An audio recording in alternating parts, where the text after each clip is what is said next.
We're starting off with NXT, as this week's show saw Dominic Mysterio win the North American title, his first singles championship since his in-ring debut in 2020.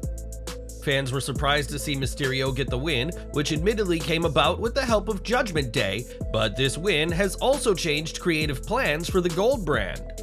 Up until this week's NXT, Wes Lee was slated to defend the title against Mustafa Ali at Great American Bash, and it's unclear when WWE decided to switch the title to Dirty Dom.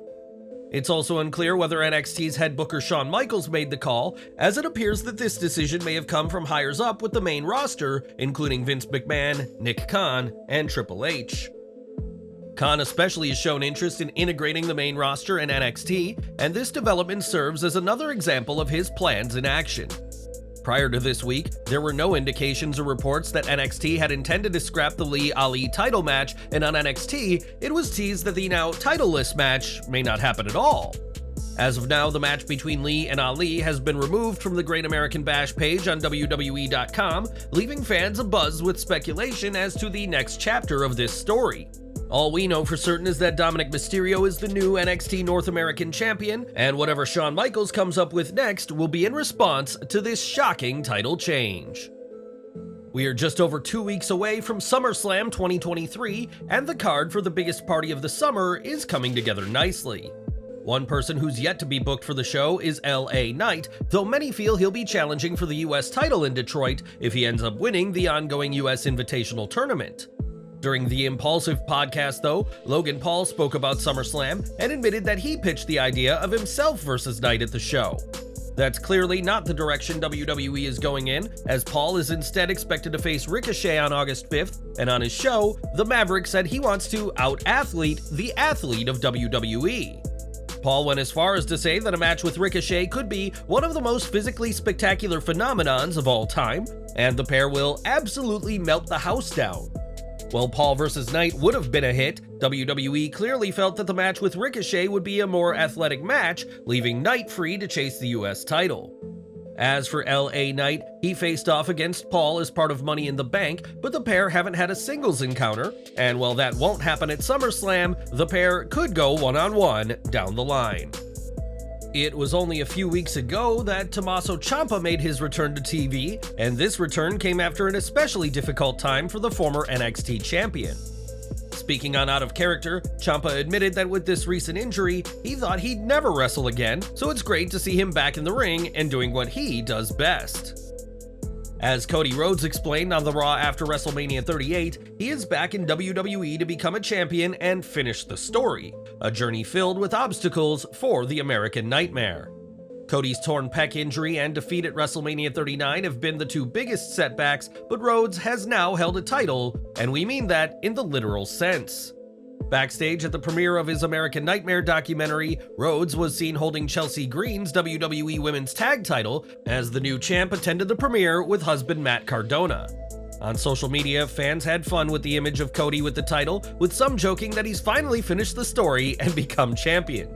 One fan even said that it's the only title he has a chance of winning, an odd theory given that many believe Cody will be back in the world title picture in time for WrestleMania 40 next April.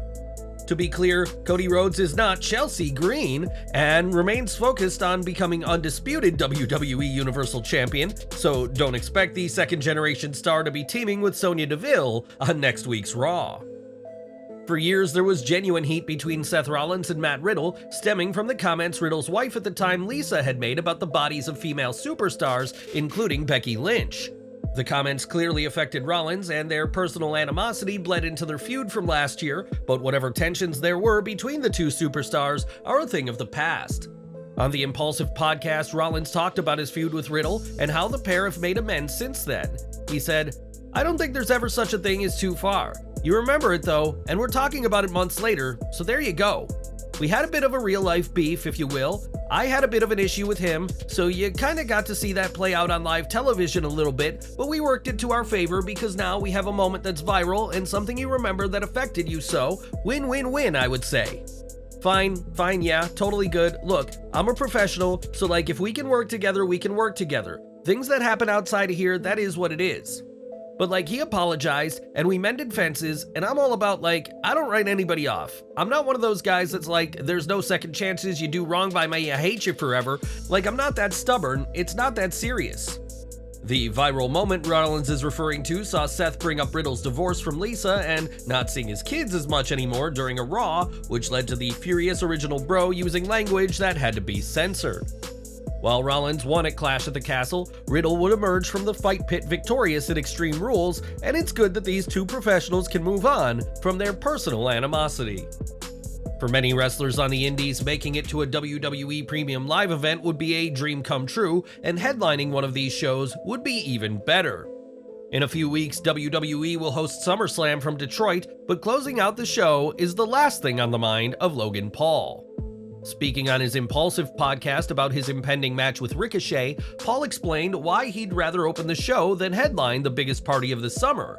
He said, "As soon as my match ends, I'm gonna hop on a private jet, fly to Dallas in my wrestling gear, walk in the ring with my brother for his fight against Nate Diaz. I'm gonna try. I don't know if I'm gonna make it, but I think if I do, it'll be minutes. I'll walk into the venue round 1, Jake Paul, Nate Diaz starts. It's barely possible, but how incredible would that be?" With the Jake Paul-Nate Diaz fight taking place in Dallas, it'll be roughly a 2.5-hour flight for Logan to make it to his brother's bout, so it'll be a very narrow window for the Maverick. Wrestling tradition states that talent stays until the very end of the show as a sign of respect, and while Paul wanting to be there for his brother is with good intentions, it's likely not going to do him any favors in WWE. Now, AEW has never been afraid to bring in veterans for their shows, with Bret Hart, Sabu, and Jerry Lynn all making their presence felt in the company. Now a veteran of wrestling has traveled from the seas to AEW, as PW Insider reports that Shark Boy was doing promotional work for last night's Dynamite in association with the Discovery Channel's annual Shark Week. While Shark Boy didn't appear on Dynamite, he was posting on social media at the venue and had some Instagram stories with Colt Cabana in a unique collab which will leave fans of the fighting Fishman very happy. In its early days, Lance Archer was one of the big stars of AEW, but as the company has continued to grow, fans have seen less and less of the Murder Hawk monster. Archer only recently returned to the promotion after not competing since the February 22nd Rampage, and he has his own reason as to why he's not been around. Speaking to Sportskeeda, Archer said that AEW management are just too concerned to keep him regularly on TV, stating, "They're scared to death of me, that's what's going on. They're trying to save the roster. If I come back, then everybody dies. That's the simple thing." In the interview, Archer also took aim at AEW World Champion MJF, saying he's got 3 reasons for wanting to kick his. Archer said that A, he wants to be champion, B, MJF's attitude is practically begging for someone to fight him, and C, MJF is the best thing AEW has going, and he wants to beat the best. A feud between the two would be interesting given their past, which included MJF hiring Archer with the help of Jake Roberts to take out Wardlow during their feud in 2022. Whether this feud will happen, that's Tony Khan's decision to make, but now that he's returned to TV, Archer is ready to throw down with the reigning AEW champion. What really happened with Kenny Omega and Blackpool Combat Club after AEW Dynamite went off the air? And why did CM Punk hold a meeting backstage in AEW? And why has WWE lined up a replacement for the Bloodline storyline? Click on the end screen element or click the link in the description. And as always, thanks for watching.